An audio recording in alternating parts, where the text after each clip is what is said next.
Welcome to the Invite Health podcast, where our degreed healthcare professionals are excited to offer you the most important health and wellness information you need to make informed choices about your health.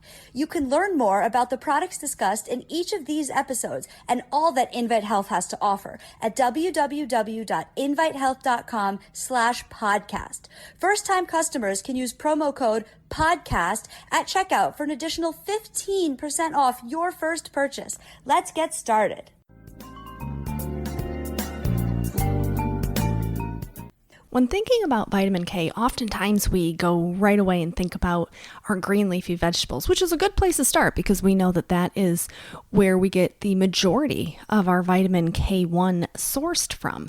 But did you know that there is another type of vitamin K, which is vitamin K2.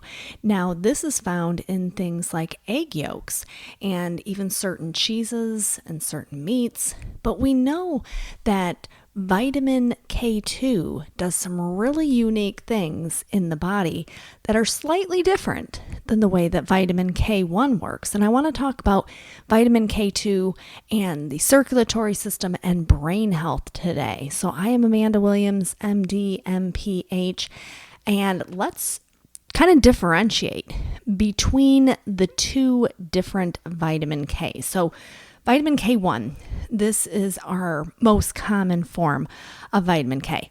We find this predominantly in green leafy vegetables. Now, think about this. We know that many Americans still do not get adequate exposure just in their diet alone to green leafy vegetables because a lot of people just don't eat vegetables. And we see this from study after study. We know that when it comes to adequate vegetable intake, you're supposed to get 2 to 3 cups per day. And the average American is not getting that. Like 87% of Americans don't achieve that. So you're likely not even getting enough vitamin K1 in your diet, let alone getting adequate exposure to vitamin K2.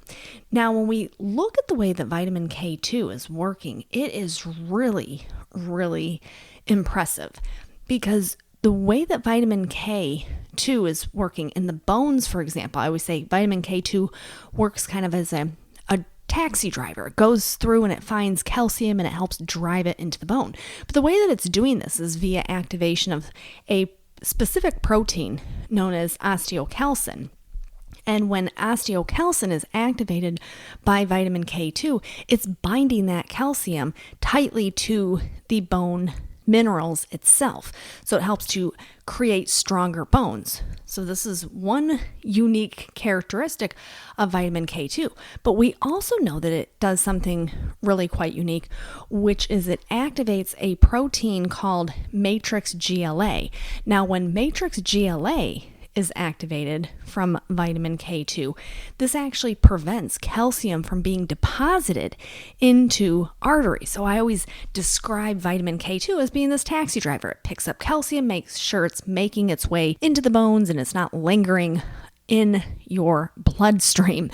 And this is kind of the simple way of putting it, but we know that it's working via these two activation pathways. So one is via osteocalcin, the other one is via matrix GLA proteins. So when we are thinking about our brain health, for example, we know we want to make sure that we have adequate blood supply going up to our brain, but we also want to make sure that calcium isn't taking a travel along with that blood going up to the brain, because we don't want to have calcifications, narrowing, or stenosis of your actual arteries. So I want to talk about how vitamin K2, as well as K1, has been shown to be very beneficial when it comes to cognition. So think about how vitamin K is working. We know with that activation of osteocalcin, we know with the activation of the matrix GLA proteins. So in the Neurobiology of Aging journal, they described a study that was conducted by researchers at the University of Montreal, where they were looking at an association between vitamin K levels in the blood and better memory in older adults. Now, this is a really interesting way to understand how it is that vitamin K is actually working. So they had a group of over 300 people in this study who were between the ages of 70 and 85 years old. And it was in the Quebec Longitudinal Study on Nutrition and Successful Aging. That's kind of a nice study name, isn't it? Successful aging. We all want to age successfully, right? So in this, they assessed cognitive function, but they were also looking at all these different things in the blood. Now, one of the things that they found from doing this study was that there was a strong correlation between higher levels of vitamin K in the serum or in your blood and better scoring on these different measures that they were basically doing when it came to cognitive ability and the ability to learn new things and to remember. So I think, once again, it's kind of shows that support for why it is that vitamin K plays such a critical role when it comes to the aging of our brain.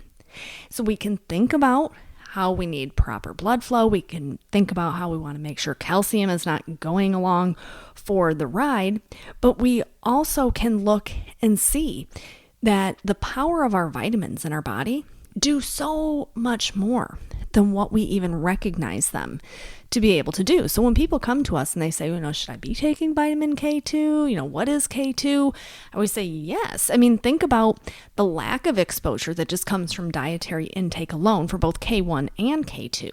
But then also think about the important role that vitamin K is playing in the human body. So here's another study that just came out last year.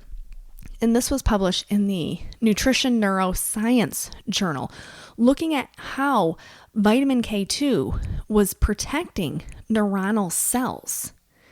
So when we think about brain function and we think about basically damage that occurs to those cells in the brain, which we consider to be like neural degeneration, and we can look at how beta amyloid plaques start to build up, especially when we have any type of neuronal dysfunction occurring. So what's beta amyloid? That's that misfolding of the proteins. And we know that beta amyloids are a classic indication when we think about things like Alzheimer's disease. So in this particular study, they were looking at the protective effects of vitamin K2 on neurotoxicity that occurs within the brain cells, and seeing that the vitamin K2 had this significant ability to possess the means to be able to fend off oxidative stress via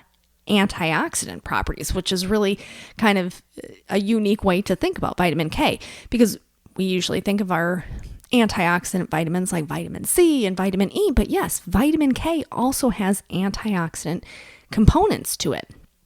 So they found that it could stop those cells from dying off, those damaged cells, and was giving them this layer of protection at the same time, fending off oxidative stress that can further damage those neurons, suggesting that vitamin K2 may be a valuable protective candidate against the progression of Alzheimer's disease and the way that it's actually doing it. So it's doing it through what is known as the P38 MAP kinase pathway. We won't get into the real heavies of that, but one of the things that we do certainly recognize with vitamin K2 is, it's a powerhouse.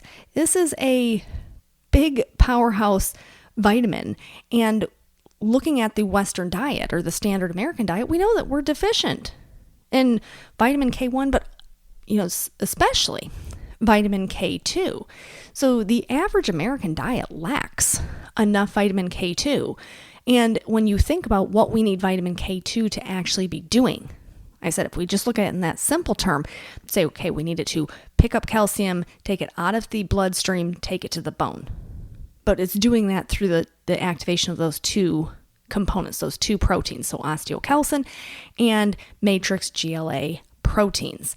So we know that vitamin K2 has this really unique ability to activate those and to send calcium to its proper place. We don't want calcium lingering about in places that we don't want it to be, which is when we think about brain, when we think about the heart. So this is why I wanted to talk about vitamin K2 today and why someone would want to incorporate this into their supplementation routine.